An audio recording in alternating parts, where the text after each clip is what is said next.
एक बार की बात है, एक शिष्य महात्मा बुद्ध के साथ 10 वर्षों से रह रहा था और वो एक दिन महात्मा बुद्ध के पास आया और उनसे कहा, हे प्रभु, मुझे आपके पास रहते हुए 10 वर्ष हो गए। मेरे बाद जितने शिष्य आए, आप उन सभी को एक एक दिशा में ज्ञान उपदेश देने के लिए भेज दिए, लेकिन आपने अभी तक मुझे नहीं भेजा। क्या मुझे अभी तक बुद्धत्व प्राप्त नहीं हुआ? बुद्ध मुस्कुराएं और बोलें, या तो तुम्हें खुद समझना होगा कि तुम्हें बुद्धत्व प्राप्त हुआ है या नहीं। शिष्य बोला, हे प्रभु, आपने मुझे 10 वर्षों में जो भी उपदेश दिया है मुझे सब याद है। आपकी बताई हुई एक एक बात मुझे याद है। आप मुझसे पूछ भी सकते हैं, मैं आपको हर उत्तर देने के लिए सक्षम हूँ। आप मुझे एक मौका तो दें ताकि मैं किसी भी दिशा में जाकर लोगों को आपके ज्ञान के बारे में बता सकूं। बुद्ध ने कहा, ज्ञान की बातों को याद रखने से कुछ नहीं होता जब तक आप उसे अपने आचरण में ना लाओ। जब तक आप किसी भी चीज़ को अपने आचरण में नहीं लाओगे, तब तक आप दूसरों को नहीं कह सकते कि वो उसे अपने आचरण में लेकर आएं। शिष्य ने कहा, जो भी हो, कृपया आप मुझे एक मौका दें और आप मुझ पर भरोसा रखें। मैं सभी को अपने ज्ञान से प्रभावित कर सकता हूँ। मैं लोगों को ऐसी बातें बता सकता हूँ जिससे उनके जीवन में शांति आएगी और वे शांतिपूर्ण अपना जीवन जी सकेंगे। जिसके बाद महात्मा बुद्ध ने कहा, तुम अभी तैयार नहीं हो। जब तुम तैयार हो जाओगे तो मैं तुम्हें खुद ही सही मार्ग पर जाने के लिए कहूँगा।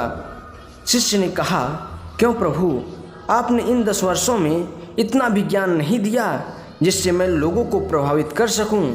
बुद्ध ने कहा, ठीक है, तुम पश्चिम दिशा की तरफ जाओ, वहाँ तुम्हें एक गांव मिलेगा और तुम उस गांव से भिक्षा मांग कर लाओ और वहाँ के लोगों को अपने ज्ञान की मदद से उनकी मदद करना।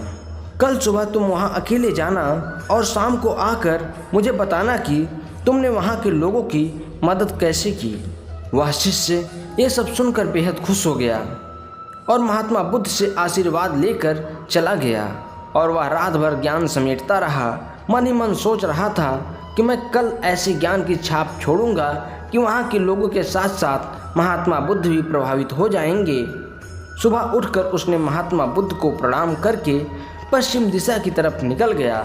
शाम को जब वह वापस आया तो बुद्ध ने देखा कि उसके माथे पर चोट लगी है और खून बह रहा है। बुद्ध ने उसकी पट्टी की और पूछा, तुम्हें यह चोट कैसे लगी? शिष्य ने कहा, प्रभु, वहाँ के लोग बेहद ही दुष्ट हैं, उन्हें जरा भी बुद्धि नहीं है। मैं उस गांव में भिक्षा लेने गया पर किसी ने भिक्षा नहीं दी। सभी लोग मुझे गालियाँ दे रहे थे। एक व्यक्ति ने तो मुझे भिक्षा तो दी, लेकिन नीचे फेंक कर, और कहा, इसे उठा लो। मैंने उन्हें काफ़ी समझाया, लेकिन वह मेरी बात सुनने को तैयार ही नहीं था।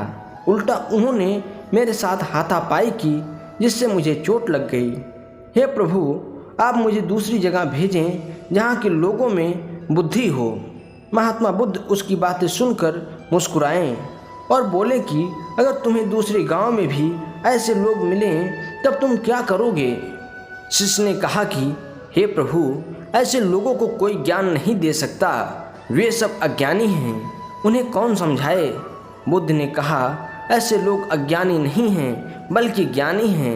उनके पास बहुत ही बुद्धि है और उनके पास खुद का ज्ञान है। अब अगर तुम दूसरों के ज्ञान को चोट पहुंचाओगे तो वह कुछ तो कहेंगे ही। तुम्हें ऐसे लोग हर जगह मिलेंगे, तब तुम अपना ज्ञान उन्हें कैसे दोगे?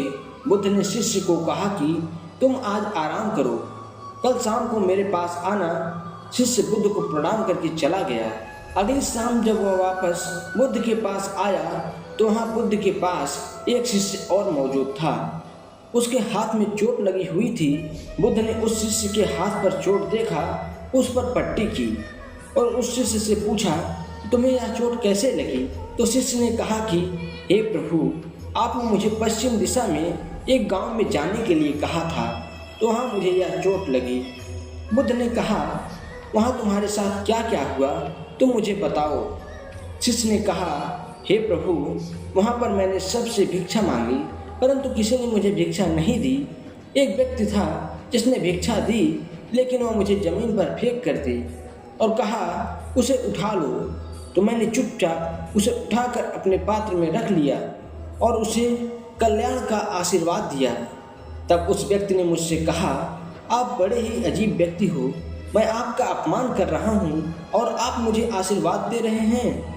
मैंने उनसे कहा कि आप धनी हैं, आपने मुझे दान दिया है, इसलिए मैं आपको आशीर्वाद दे रहा हूँ। फिर मैं वहाँ से आगे गया तो कुछ लोगों ने मुझे वहाँ से जाने के लिए कहा और उन्होंने मुझे कुछ अपशब्द कहे और मुझ पर कुछ पत्थर फेंके, जिससे मुझे चोट लग गई। और जब मैं वापस आ रहा था तब मैंने एक माँ को रोते हुए देखा। वह अपने बीमार बच्चे को लेकर चिंतित थी। मैं तुरंत जंगल से जाकर उसके लिए जड़ी बूटी ले आया, लेकिन वहाँ के लोग मुझे जड़ी बूटी नहीं दे रहे थे। फिर मैं उनसे विनती की कि वे मुझे बच्चे की इलाज करने दें। उसके बाद आप जैसा कहोगे मैं ठीक वैसा ही करूँगा। फिर जिस व्यक्ति ने मुझे भिक्षा दी थी उसने गांव वालों को समझाया, तब उन्होंने मुझे उस बच्चे को जड़ी बूटी लगाने दी। उसके बाद बच्चा ठीक हो गया। फिर गांव वालों ने मुझसे अपने किए गए अभद्र व्यवहार के लिए क्षमा मांगी, मुझे धन्यवाद कहा और फिर मैं वहां से वापस आ गया। हे प्रभु, मेरी आपसे एक विनती है, उस गांव के लोग बहुत ही भोले भाले और सीधे हैं। क्या मैं रोज उसी गांव में जाकर भिक्षा मांग सकता हूँ? ये सब बातें वे पहला शिष्य सुन रहा था।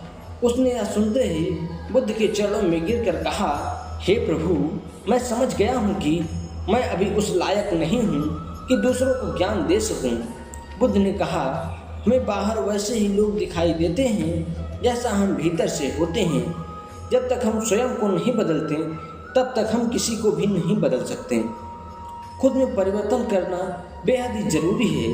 किसी भी बात को बताने से पहले उसे अपने आचरण में लाना बेहद जरूरी है, क्योंकि आचरण में लाई हुई चीज़ को बताना या समझाना बहुत ही आसान होता है और उसे लोग बेहद आसानी से अच्छे से समझ पाते हैं। धन्यवाद दोस्तों। अगर इस वीडियो से आपको कुछ भी सीखने को मिला हो तो कमेंट सेक्शन में ज़रूर बताएं। और हाँ, अगर आपको वीडियो अच्छी लगी हो तो वीडियो को लाइक करके चैनल को सब्सक्राइब जरूर कर लें।